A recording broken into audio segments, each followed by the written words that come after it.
Hello and welcome to episode 2 of Film School this July 22nd, 2020.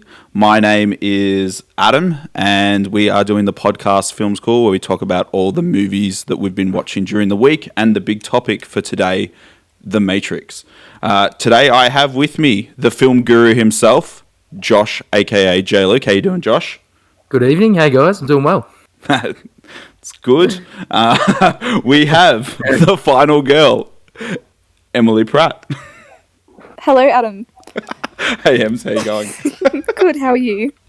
So natural and relaxed. And then finally, the rom-com specialist himself, Kris Birchie. How you doing, Kris? I'm well, guys. That's good. Awesome. So, as just mentioned, we talk about all the films that we've watched throughout the week, and then also jump into a big topic. And this week, it's The Matrix. So why don't we start off with what we've been watching this week? Okay. So this was a down week for me. I only watched about 7 or 8 films, so just a slow one. Yep, sounds Yeah. I started off with a movie called Cube Zero, which is a prequel to the Cube horror films, which were like a precursor to the Saw series, sort of that gore porn style of film. It's absolutely shithouse. Do not watch it. 1.5 stars. Avoid at all costs. I watched Tetsuo the Iron Man, which is an absolutely cooked cyberpunk body horror film coming straight out of Japan. Only recommended for fans of the super weird. My good friend Mighty Tom, who is out of vogue on Letterboxd, shout outs to Mighty Tom, summed it up perfectly by saying it feels like you're watching a long music video for an industrial band. 4 stars on that bad boy. Jackass number 2. So just really quickly, So in the chat right now, we have Skips J asking the question, is there any nudity in these two movies? Yes, there is actually. In Tetsuo the Iron Man, there is quite a bit of nudity, and it is very cooked. Like, I cannot stress this enough. Very cooked. So give me the premise of the movie, like, in a bit more detail. Like, why wouldn't I watch this? It will be pointless for me to even try. Okay. It's abstract. It's surreal. Like, it's something to be experienced, not discussed, I think. So we'll leave it at that for the old Tetsuo. I watched Jackass number 2, which, ashamedly, I laughed more than I expected to. This was a throwback to when I was about 13 or 14 years old. Does it still hold up? No. For the first half, you get this nostalgia, and some of the gags are actually funny. But then for the second half, it just gets super mean. And every joke is at someone else's expense. And I feel real bad for the people it's happening to. So, 2 stars. Avoid. Avoid? Don't scratch that itch. I know it might be there. Just don't scratch it. Teenage Adam's really disappointed with that review because I remember thinking it was the funniest thing in the entire world. So did I, and that's why we rewatched it. But look, we should be proud that our tasty comedy has evolved over the last decade to decade and a half. The real question is, are you going to watch Jackass number 3? Look, there's a chance. The amount of movies I go through. I'd love you to rewatch and give that a chat. Surely it gets worse. Anyway. Sorry? That movie has had enough time in the spotlight. Eraserhead, David Lynch's first film, is a completely surreal horror movie. I thought that Tetsuo would be the weirdest movie I watched this week. It was, but not by as much as I thought. Pretty much you all about this going in. It's very uncomfortable. It's body horror. Works off just how weird and abstract it is, but it's beautifully filmed. You can see how he went on to create such classics such as Twin Peaks and Mulholland Drive, and it's all here, but it's just not the most comfortable watch. I watched Above the Rim, where Tupac plays the coldest villain I can remember in a 90s film ever. And it's a basketball drama. It's one of the better basketball movies out there. It's predictable but enjoyable. I gave that 4 stars, as well as Eraserhead. I also gave 4 stars. And I watched Dark Star. So John Carpenter is my favourite filmmaker of all time, and this was his debut feature film. It's a sci-fi parody that has laughs and has influenced an entire generation of sci-fi. The film Alien exists directly because of this film. So, oh, really? It's so. I think it's Dan O'Bannon is in it and wrote it with John Carpenter. Is the guy who wrote Alien, and he based the Alien script off what they did here. So, and even like film-wise, you can tell there's a lot of influence. Wow. Okay. So do you recommend like checking it out if you're an Alien fan? Because I'm a huge Alien fan. I do. You'll get a bit out of it. I only gave it 3 stars. Okay. It'll probably. I was probably because I didn't know what to expect going in. Okay. But it's definitely worth a watch, and it watches a bit like an old episode of Red Dwarf or something along those lines. Okay. So pretty sci-fi bit. Like, oh yeah, definitely sci-fi. Sorry to cut you off. Is it that sort of Alien style where it's really dark and sort of like stylized with the music and stuff like that, or not so much? Yeah, it is. It's very funny though. Everything's sort of taken as a gag. But it is very claustrophobic, and even their costumes remind me of Alien. You'll definitely get an influence there. Okay, cool. And that was my week, pretty much, except for a few movies we watched together, which we will discuss later on. Absolutely. All right, Em, hit me. What did you watch this week? Well, my movie watching week was not as action-packed as Josh's, so I'm only going to speak about one movie which I watched. That was the classic comedy from 2008 that we all know and loved back then. It's good old Step Brothers. Okay, so yeah, I was really interested to see if this was still going to be as funny as like I remember everyone like at school finding it really hilarious when it first came out and everything. So I was really interested to see if it would still be good now as an adult. And I actually still did really, really enjoy it.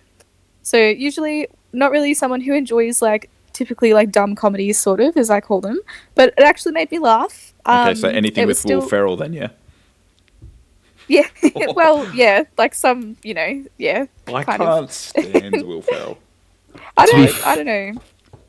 To be fair, this is the one I thought would hold up out of all Will Ferrell's movies. Anything's got to be better than that new Eurovision movie, guys. That's all I can say. Yeah, I haven't seen that. Have not bothered. I don't think I want to. Don't waste your time. So the comedy still holds up? Yeah, it still holds up. It was really actually quite interesting to see like how many quotes, which like I remember as being like a thing, like how many are actually from this movie specifically too. It's like every like couple of lines, it's like, oh yeah, that was like a thing. It was a pop culture phenomenon. Yeah, yep. So yeah, I actually gave it 4 stars because I was like, anything that can actually make me laugh by just being like stupid gets like, it must be doing something right, I guess. So yeah, worth checking out still, I reckon. Great. And finally, Kris, what rom-coms did you watch this week? Fill me in. Tell me more. Well, they're not really rom-coms, but they're disappointed. Similar. So I did watch Thelma and Louise, which you could sort of say is a rom-com between the 2 female lead characters and their relationship building, but not the standard rom-com. Oh no, absolutely not. But anyway, in this movie, Thelma has a unhealthy sort of controlling marriage, and she has minimal social life, whereas Louise, her relationship's a bit more equitable, but they're both not happy with their lives, so they kind of decide to go on a road trip to a party. Thelma begins to let her hair down. She's against the better judgment of Louise, they end up at a nightclub or some sort of a nightclub of sorts. They find themselves in a dangerous situation, so I'm not going to spoil it here, but they end up on the run from the law, and that's pretty much where the movie begins. And the 2 characters, they become a lot more action-packed, and their strength kind of shines out, so it's a really nice sort of movie to see 2 female lead characters and the strength of them growing as the movie goes on. And I think Josh will enjoy this part because Brad Pitt makes an appearance in probably his breakout role as a young cowboy. So it's one part that I know Josh will definitely like. Well, I'll chime in here and let you know that Thelma and Louise is a strong Josh 5-star movie. I was very close to 5. I ended up giving it 4.5. Wow. So it was I probably would have given it 9.5 out of 10. So it was very close to a It is quite the film. Yeah. So it's one of my favorites too, to be honest. Big fan. Definitely a good movie. Guys, I haven't seen it. Ooh. And you call yourself an Alien fan. I'm pretty sure it's a Ridley Scott movie, isn't it? Oh, is it? I've got no concept. I've heard heaps about it, but like, yeah, okay. If you give it a 9.5 and a 5 out of 5, this is like on the top of my watch list for the week. Definitely worth the watch. Yeah. The second one, or I did watch quite a few, but the second one that I'll actually talk about was Mean Girls. I wanted to rewatch it because I used to have to watch it for my psychology classes, so I thought I'll give that a go. And yeah, it held up. It's a really good movie. So there's a lot of movies like that are really dumb. Those sort of teen movies that you kind of watch and you're like, oh, this is the same thing being repeated and repeated. But it actually does have quite a strong plot. It's humorous. Seems to be directed quite well. Heaps of quotes out of it as well, like Step Brothers. And the message, there's actually a message behind it about the impact of spreading rumours, especially when you're in secondary school, and taking responsibility for your actions, and I suppose focusing on the positives rather than the negatives of each other. So yeah, no, I really liked it. I still gave it a 4 out of 5.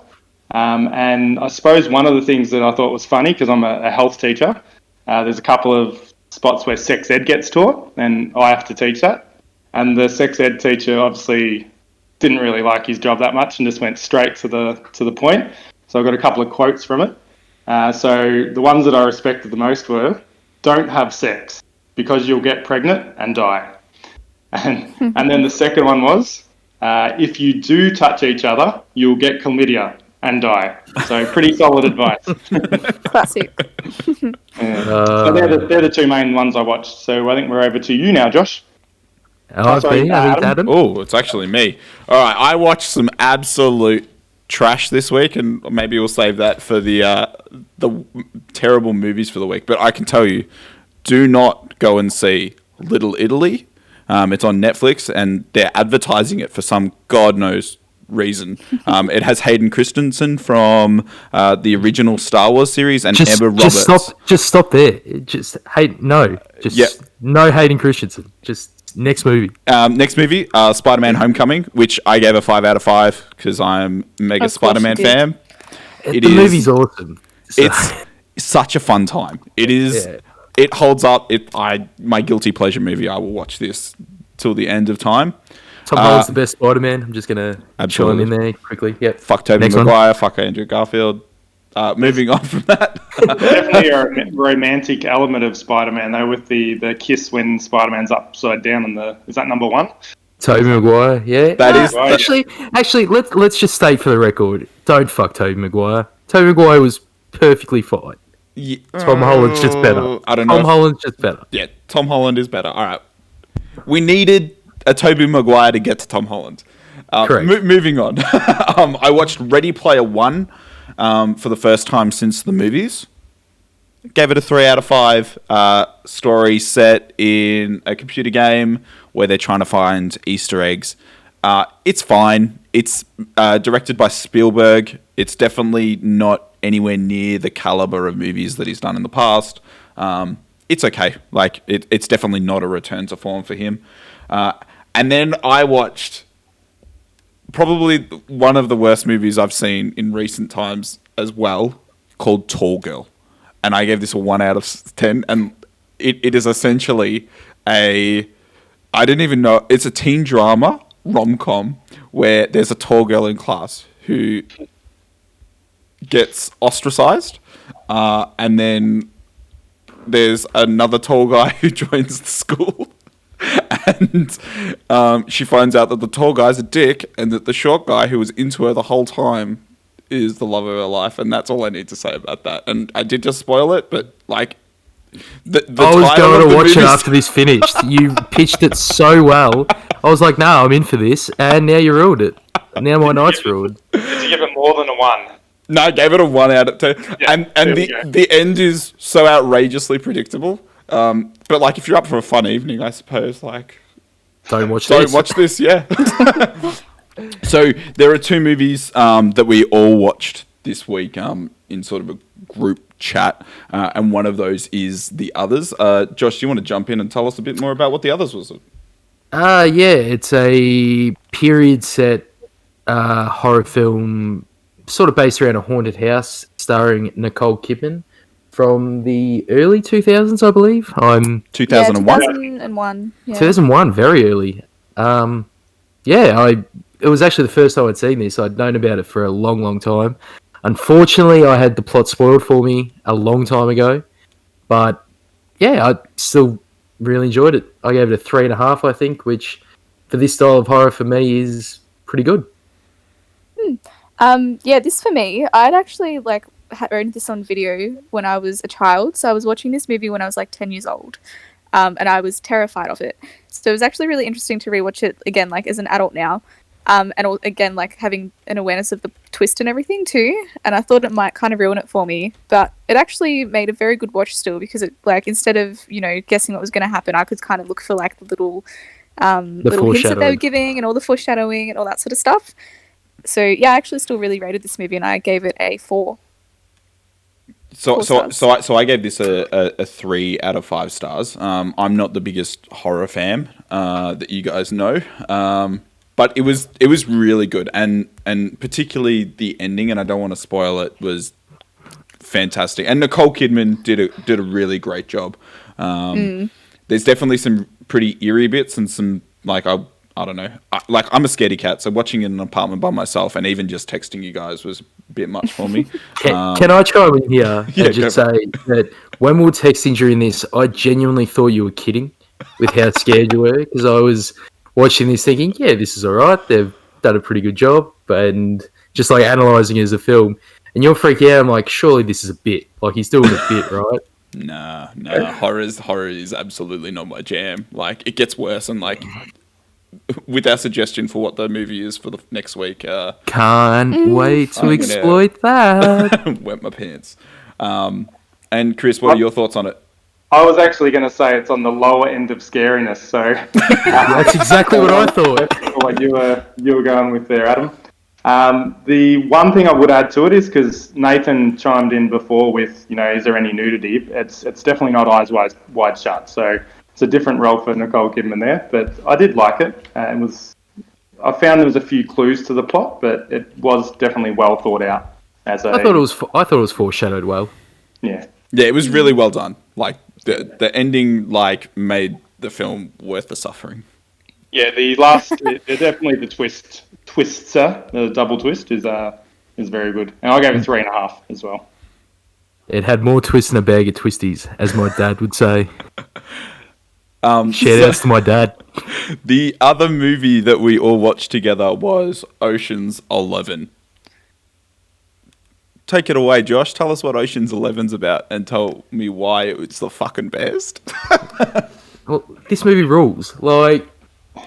Just go back and watch this movie if you haven't seen it in years, because it's just a bunch of A-list actors just having an A-list time, and we're all having an A-list time too. Because, the chemistry Brad Pitt and George Clooney have in this movie is insane. Those two could have chemistry with a broomstick.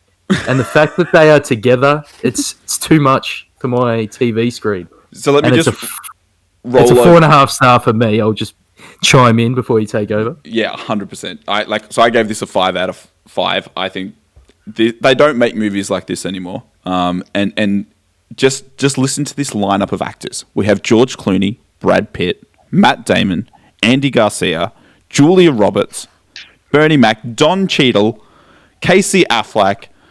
And that's just some of them. The list just keeps going.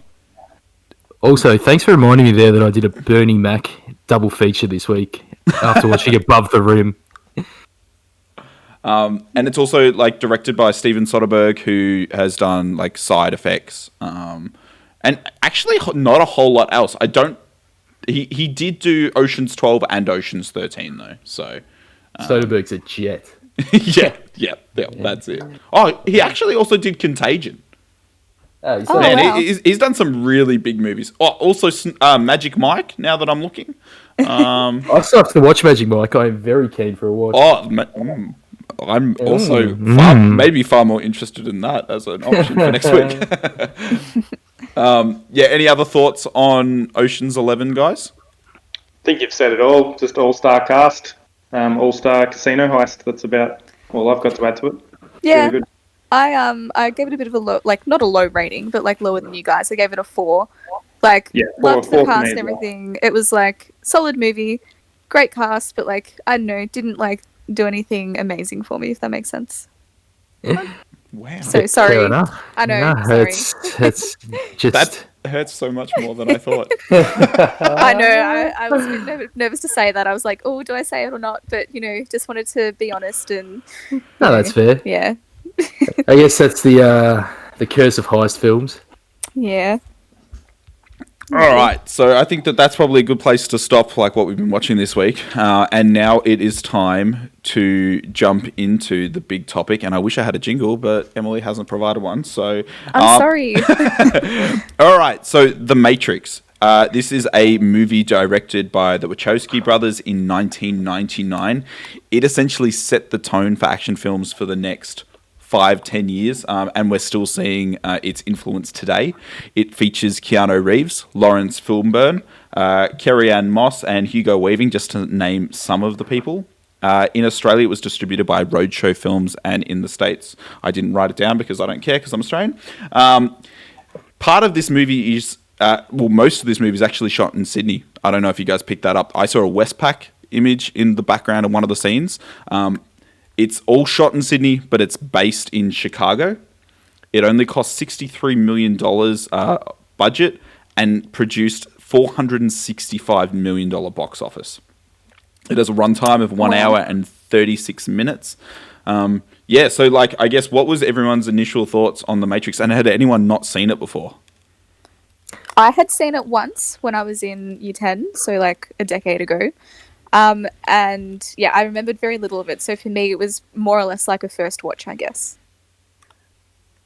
I have seen this movie ad nauseum. I've seen this movie so many times, but it had been a while, so I was excited to revisit it. I've seen it a handful of times, and I remember loving it. And when I rewatched it, I loved it just as much. It's definitely held the test of time. This one. That's the same for me. I'm the same as you, Josh. I've seen this movie countless amounts of time, and it still holds up. And I just like knowing that this was produced in 1999 when I was doing this rewatch. Like the CG in this just holds up. It is phenomenally Absolutely. done. I guess like any other like really big thoughts on the movie. Like, do we want to talk about the themes? Like, Josh, you usually have something here. Well, seeing as we all know the plot, and I'm assuming most people, if anyone's listening to this, would also know the plot, so I can just sort of dive into my big takeaway is the fact. Would you want to just give like a really quick run over what the plot is? Yeah, sort of. We'll go over it in terms of the world. It's sort of a dystopian future where the world has been burnt out, and it is being run by machines that use humans as batteries. And all human consciousness is funneled through a virtual world known as the Matrix, which is sort of designed to replicate late 20th century Earth, basically.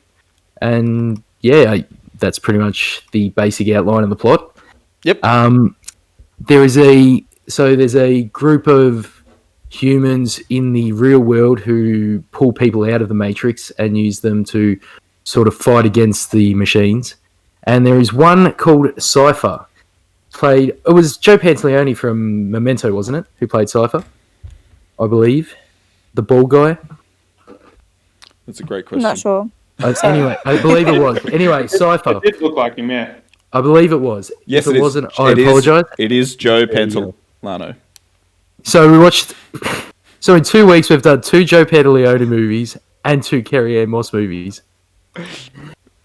But anyway, Cypher is the most rational person in this movie. Am I wrong? Why? Because he just wants to live in an ignorance is bliss world. Why would you want to be pulled out of the Matrix? Answer me that question. I'm with you. I'm absolutely with you on this. This whole movie, I'm just thinking, like, yeah, I get it, but I'd rather live in the late 90s. I'd rather go to my cushy office job and just live my techno lifestyle. Like, Neo's life didn't look that bad. His life looked way worse after he got out of the Matrix. True. I guess that's where that question is raised, though, of like, you know, is it better to like the whole ignorance is bliss thing? Like, is it best just to like live in ignorance and like not know the truth, or, you know? It's the whole point of the movie, but Yeah. I feel like they have the wrong opinion. Kris, do you have any thoughts on The Matrix and its story? I love the story. I like the concept behind it too. With there's a few like analogies in there. Like one in particular was that humans are like a virus. So very topical right now. But you know, we consume all the natural resources around us and then infect another area. So I thought that was a pretty good reflection on society, or pretty bleak reflection on society. I love the music in it, all the 90s electronic and heavy rock music. Rob Zombie was the first track off out of the gate, and I was very happy. Had a smile on my face straight away. The soundtrack is on point. I also had a bit of a look back because I wasn't sure if I did watch this in the cinemas, but I found out that I didn't. But then I found an old ticket stub of Matrix number 2, so the Matrix Reloaded and Matrix Revolutions, which I thought was quite funny to see that I had the old ticket stub. And probably the random thing about it is when you turn it over, there is a buy one get one free Big Mac. So that's a great deal. I know, what a great deal. They must have done different things on Hoyt's tickets back then, but that was there. The other thing that I did notice in the movie, I don't know if you guys picked it up. I was a bit of a Home and Away fan growing up, but there was Leah from Home and Away plays a very small cameo in there. Did anyone notice that? I did not, but I know the Matrix series as a whole is widely known for having lots of Australian actors just thrown in there here and there. So, yep. Shout outs. She had a very small role. It was only about 10 seconds, but it was quite an important role because it's when I've had a minute blank on the name, Neo? Yep. Leo. Yeah. Neo's computer has started, talking to him essentially, and it says something about follow the white rabbit. Oh, she's the white rabbit girl. She's the one with the tattoo. Dejor, the white rabbit girl. She is too. Yeah, so opens the door, sees a white rabbit, and that's why he goes to the party where he meets Trinity. So thought that was an interesting little cameo there. So a fun fact about The Matrix is the Wachowskis decided to put a whole bunch of Alice in Wonderland Easter eggs throughout the movie as a sort of symbolism for like a mixed reality. So there's Morpheus says down the rabbit hole, doesn't he, at one point? Yeah. Yep. So he says that there's the tattoo, which is the white rabbit, and in addition to that, when they go to the prophet's house towards the end of the film, in the background, there's a whole bunch of rabbits jumping around on the TV, just as some little Easter eggs that they snuck throughout. There's also lots of other Easter eggs that they put into the film. And I guess like in the first like running scenes, the red and the blue pill, the pivotal moment, is like symbolized in like the cop cars and their lights. You've got lots of example of mirrors, including like the glasses, the mirror that Neo touches, and it's all about like, I guess like I was watching this interview with the two of them, and they were talking about like they were exploring like mirrors as like a way of like mixing with our perception of what is reality versus what is a perceived reality. And then like in addition to that, just like I guess a few more like cinematography like fun facts is whenever they're in the Matrix, I don't know if you guys noticed the coloring on all the scenes is green.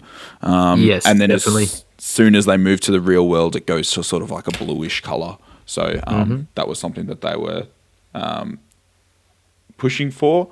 And a lot of it is actually inspired by the anime A Ghost in a Shell, which was produced in 1995, and actually mirrors like a lot of the action scenes straight out of that cartoon. Sure does. Also, a thing that we were discussing before the podcast was that every RE teacher or religion teacher during the 2000s would always try and shoehorn this into their class as Christian allegory, and it's definitely there. Like, I picked it up a lot during this watch through, actually. Which is funny because I did not at all. Like, until you said it, I was just like, what? What do you mean? I've even thought of an example since we've started. You know when Agent Smith has Morpheus hostage? Mm. He even says the first version of the Matrix was a perfect utopia and all that sort of stuff, like the Adam and Eve story. Yep. So I've heard that, like, I can't remember the name, but when they refer to the city in the Matrix, it's actually Zion? Is it Zion? Yeah, Zion. I don't know what's the word that means another word, Emily? You would know. You're good at English, but it's like an acronym for like Jerusalem or like a I don't know. Acronym is not the word. Acronym for Jerusalem. A synonym. Synonym. Yeah, I'm an idiot.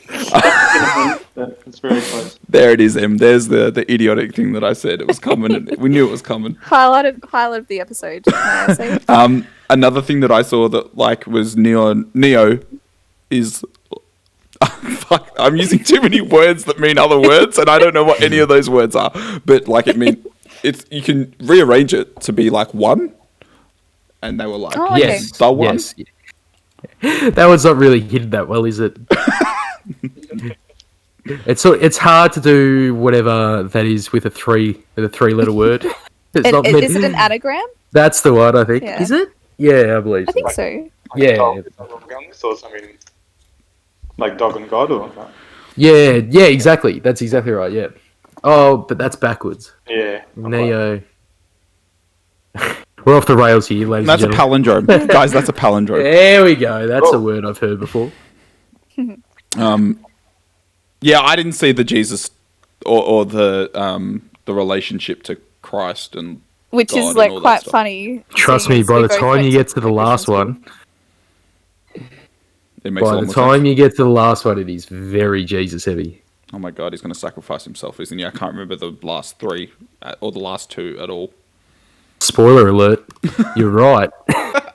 Yeah, number 3 is not very memorable. No, Unless, not at all. unless you're just like watching the Sentinels just shoot each other for about an hour. Real dull movie. And also, which is quite funny to follow this movie up, the CGI in the second and the third one sucks. I wonder what the budget was. I'll have to have a... Way higher, but they just tried to overdo it, I think. I need to rewatch the second one because I thought the second one was okay with the CGI, but I only reckon I watched it once or twice. Like I didn't. All I remember is that there's that scene in the courtyard in the second one where there's about 100 Agent Smiths. And I was just like, this CGI sucks. And then the third one is just that times 1,000. The entire movie. Which is funny because like this is a very tech-heavy movie and a very CGI-heavy movie, but it's sort of understated at the same time. Like they don't do anything out of control. It's just really good effects. Yeah, it seems very like all the effects seem to be quite practical. Yeah. Oh, actually, that's one thing I wanted to bring up before we stop talking about The Matrix. What about the moral question of... So, everyone who's living in The Matrix believes it to be the real world, right?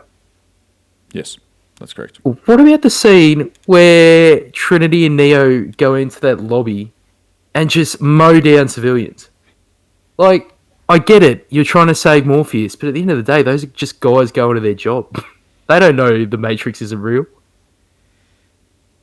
Yeah, it's an interesting one, isn't it? Because I didn't think about the concept. If they die then, do they get rebooted or are they... No. Once they die in the Matrix, the body dies too, so they just get recycled. Okay. So they're legitimately killing these people. Yeah. Okay. Yeah, it is a definite dilemma there, isn't it? So like because thinking that like, oh, they're making this sacrifice for the greater good, but then it's like, but are they actually doing good by Correct, yeah. what they're doing? Like, You're technically ruining more lives than are probably alive in Zion. There's probably more people living in the Matrix. Yeah, interesting. Yeah, I don't really have much to comment on that. Like, I feel like if your body's just in this vat of liquid, like, kill me now. But they then again, don't know they don't know that. They don't know that. So they bliss. just... You could be sitting in a vat of liquid right now filming this podcast. Neo could burst through the door, shoot you in the head, say it's for the greater good, but to you, it's not going to matter. You're going to be dead. But you wouldn't know, would you? No, because you'd be dead. Yeah. Nah, well, bring it on. I'm ready to die at any point, guys. What are we living for anyways? COVID? No. This has taken This has taken a Heathers-like turn. This is bleak now. So I guess like the only thing I wanted to finish on for The Matrix, like unless you guys have any other final comments. I think I'm good. Yeah, all right, good. So the Matrix was so influential. As I said, Wait, did I already mention that how influential it was, and the other movies that have like mimicked this and examples? I can't. No, I don't think you have. Yeah, so it was so influential that essentially every movie between 1999 to 2005 had inspired action scenes. This includes. You may have mentioned this already. I feel like I did. What movies though? What movies were? Yeah, go on to the movies. So Charlie's Angels has like you definitely didn't. I definitely didn't. Didn't? No. You mentioned the Ghost in the Shell. You mentioned Ghost in the Shell, but you didn't mention these. Okay, yeah. So Charlie's Angels has a bullet that slows down and uses the exact same effect. The animated DreamWorks film Shrek has that scene where they do the pan around mid-action scene. Crouching Tiger, Hidden Dragon used like slow-mo running along a wall. It inspired an entire class of video games with bullet time, and bullet time actually comes from The Matrix. So, like video games such as Max Payne, essentially anything that has slowed down time is said to have been inspired by The Matrix. But with that, that's essentially all the fun facts I have on The Matrix. There's heaps more. I guess the only other one that I thought was pretty cool is, like you see the data running down the stream in all the scenes. The code, yeah. Yeah. The Wachowskis decided to put every scene that they're in The Matrix with rain as a way of like symbolizing code running down a screen. I know it's really nice. Small symbolism, but that was what they were intending for. All right. That ends that section. I guess what did we all rate it? Did we all give our ratings on that one? That's important. I went a 4.5 on this one. I was the same. I was also the same. I went a 5. I went all out. Don't give many 5s, and I gave this one a 5. So. I think it deserves it. I don't think that's an overstatement at all. I don't know why. Like, why wouldn't you give it a 5? Like, what makes it not up to like 10 out of 10? Well, when I rate movies like that, I rate on the enjoyment I have actually watching the film. And I think because I know this film like the absolute back of my hand, and there's just been movies since that have been of a similar quality as well. Yep. So yeah, that does it. Yeah. Okay. So what are we watching next week? Well, that's what we should discuss now. We had a few options. We could watch The Shining, which was recently added to Netflix. I'm all for that. I know Adam is probably a bit nervous about that, but which probably makes it an even more salivating option. And he's going to have to watch it on his own too, so that's going to be even more interesting. I'm down to watch The Shining because have all three of you seen it? Yes. Yeah, I've seen it as well. Yeah. Okay. And I was going to say this: you did just watch Ready Player One, so there is that just Shining scene. Bit of contextual knowledge, I guess. Yeah, that was the worst part of the movie, guys. Just wait for a whole movie of it.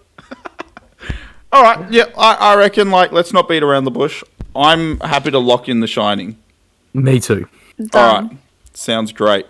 Well, look, thanks so much for listening to another episode of Film School, episode 2 for the 22nd of July, 2020.